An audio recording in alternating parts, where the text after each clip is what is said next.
الحمد للہ وحدہ لا شریک لہ والصلاة والسلام علی من لا نبی بعد۔ پارہ نمبر 5۔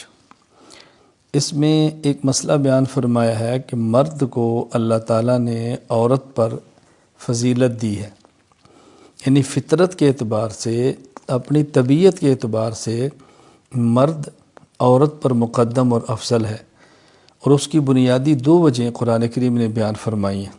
نمبر 1، مرد کے ذمے عورت کے اخراجات ہیں، عورت کے تمام مصارف برداشت کرنا ہے، خرچ کرنا ہے۔ نمبر 2، فطرت اور طبیعت، تکوینی نظام ایسا ہے کہ مرد کو اللہ تعالیٰ نے عورت اور فضیلت دی ہے۔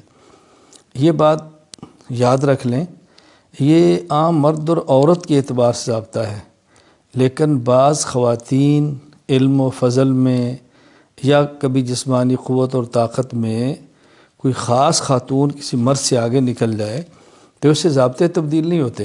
عموماً ایک ماحول یہ بیان فرمایا ہے، میں اس کا مثال دیتا ہوں کہ جس طرح شہر میں رہنے والا دیہات میں رہنے والے سے عام طور پہ معاملات کے اعتبار سے یا تعلیم کے اعتبار سے بہت آگے ہوتا ہے، لیکن بسا اوقات ایک دیہات میں رہنے والا بندہ علم حاصل کر کے شہر والے سے بہت آگے نکل جاتا ہے۔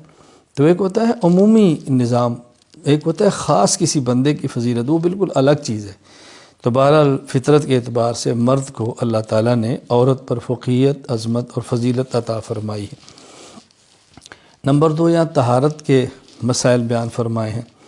مثلاً وضو بھی کرنا ہے، جب نماز پڑھنی ہو، قرآن کریم کو ہاتھ لگانا ہو، یا کوئی ایسا مسئلہ جہاں طہارت کی ضرورت ہو تو وضو کرنا ہے۔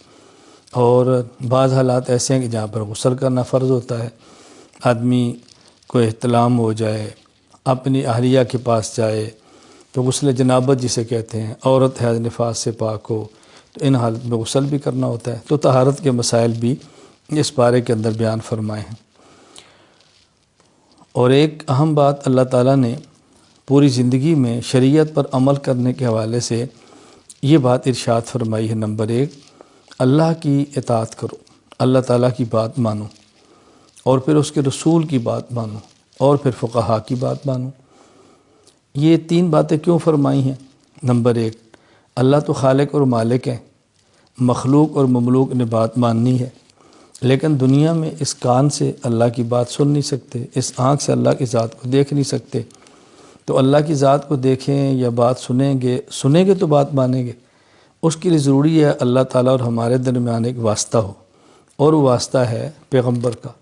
وہ اللہ تعالیٰ کی بات کو سنتے ہیں، کوئی براہ راست، کوئی بذریعہ جبرائیل، کسی کی طرح میں اللہ تعالیٰ القاء فرماتے ہیں۔ اور پھر ہمارے پیغمبر پاک عربی ہیں، ہم اجمی ہیں، عربی نہیں جانتے، اور کوئی عربی سمجھتا ہو تو قرآن و سنت کی تہہ تک نہیں پہنچ سکتا، اور پھر وہ نبی کی بات کیسے مانے؟ اس کے لیے فرمایا کہ فقہا کی بات مانو، یعنی فقہا نبی ہی کی بات کی تشریح اور وضاحت کرتے ہیں۔ اللہ تعالیٰ کی بات کو قرآن کہتے ہیں، پیغمبر کی بات کو حدیث کہتے ہیں، فقہا کی بات کو فقہ کہتے ہیں۔ تو گویا اللہ تعالیٰ نے یہاں قرآن کریم، حدیث مبارک اور فقہ، اللہ تعالیٰ، مصطفیٰ اور فقہا تینوں کو ماننے کا حکم دیا ہے۔ پھر اللہ تعالیٰ نے ایک اور مسئلہ ہم بیان فرمایا کہ سورۃ الفاتحہ میں یہ بات فرمائی کہ مجھ سے دعا مانگو، اہدنا الصراط المستقیم، اے اللہ ہم کو صراط مستقیم پر چلا۔ صراط مستقیم کیا ہے؟ صراط الذین انعمت علیہم، یعنی جن پر آپ نے انعام فرمایا ان کے راستے پر چلا۔ جن پر اللہ تعالیٰ نے انعام فرمایا وہ کون ہے؟ اس کا تذکرہ 5ویں پارے میں ہے۔ وہ 4 قسم کے طبقات ہیں۔ نمبر 1 النبیین، نمبر 2 الصدیقین، صحابہ کرام رضی اللہ عنہم اجمعین، نمبر 3 شہداء، نمبر 4 اولیاء۔ پہلی بات، انبیاء کی بات مانو، ہر علاقے میں نبی نہیں، صحابی کے نقش قدم پر چلو، ہر علاقے میں صحابی نہیں، شہید کے نقش قدم پر چلو۔ شہید ظاہر شہادت کے بعد ہماری بات کو سن بھی لے تو بتائے گا کیسے، رہنمائی کیسے کرے گا؟ پھر میں اولیاء کے نقش قدم پر چلو۔ گویا کہ جن پر اللہ نے انعام فرمایا وہ 4 قسم کے لوگ ہیں، اور ہمیں چاروں کے نقش قدم پر چلنے کا حکم دیا گیا ہے۔ لہذا نبی کے راستے پر بھی چلنا ہے، صحابہ کو بھی تھامنا ہے، شہداء سے بھی قریب رہنا ہے، اور اولیاء امت کو ہرگز نہیں چھوڑنا، ہم نے ان چاروں کی اتباع کرنی ہے، نقش قدم پر چلنا ہے۔ پھر اس صورت میں اللہ تعالیٰ نے قتل کے احکام بیان فرمائے۔ کوئی جان بوجھ کے قتل کرے تو اس کی سزا کیا ہے، بھول سے قتل ہو جائے، چوک ہو جائے، قتل خطا، تو اس کی سزا کیا ہے، قتل عمد، قتل خطا، دیت کب ہوتی ہے، فدیہ کتنا ہوتا ہے، تو یہ احکام اللہ تعالیٰ نے 5ویں پارے کے اندر بیان فرمائے۔ پھر اس پارے میں اللہ تعالیٰ نے عام نمازوں کا ذکر تو فرمایا کہ نماز پڑھنی ہے تو طہارت کرو، نماز کا ارادہ ہو تو خود پاک کرو، اور بطور خاص 2 نمازوں کا ذکر فرمایا۔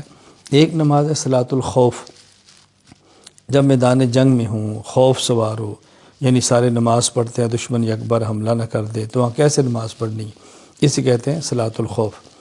اور پھر نمازوں میں سے بطور خاص والصلاۃ الوسطیٰ، عصر کی نماز کا ذکر فرمایا، کیونکہ یہ کاروبار کا وقت ہے، مشغولیت کا وقت ہے، عموماً اس وقت میں ذرا مسجد کی طرف جانا ایک تاجر کے لیے مشکل ہو جاتا ہے، تو یہاں پر بطور خاص عصر کی نماز کا ذکر بھی فرمایا۔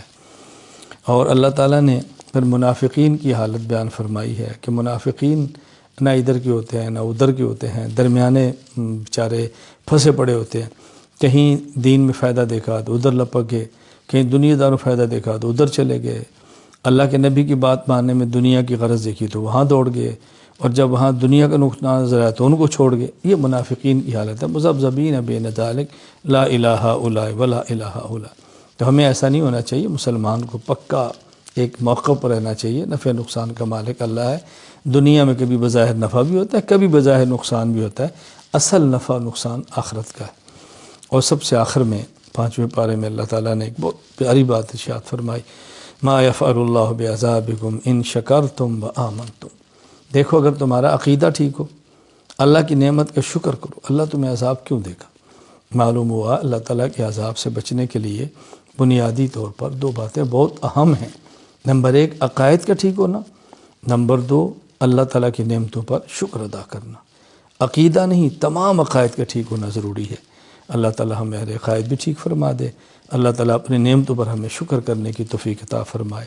وآخر دعوانا ان الحمد للہ رب العالمین۔